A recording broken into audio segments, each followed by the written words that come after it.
Minutes, questions. Thank you, Mr. Chairman. I regret that Secretary Noem tapped out after 2 hours, but nonetheless, I want to focus on an issue that I think is really important: the misuse of taxpayer funds and the steering of DHS funds to politically connected firms tied to the Secretary's office, while hiding that activity from the American people.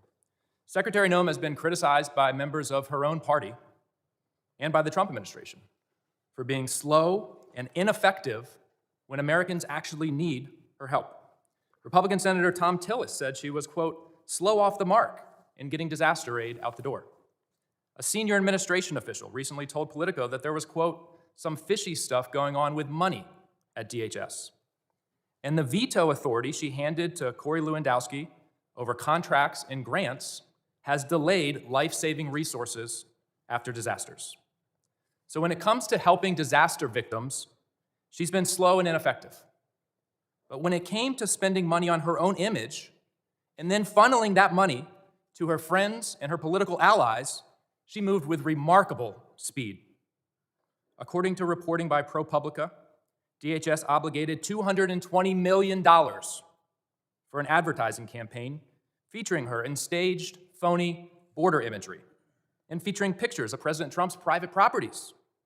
That money, that taxpayer money, was routed through a newly created and secretive Delaware shell company. It was then secretly funneled from that shell company to a firm with direct political and personal ties to her office and her political operation. That firm is called the Strategy Group. This situation has all of the elements of political corruption. First, she invoked emergency authority to bypass competitive bidding.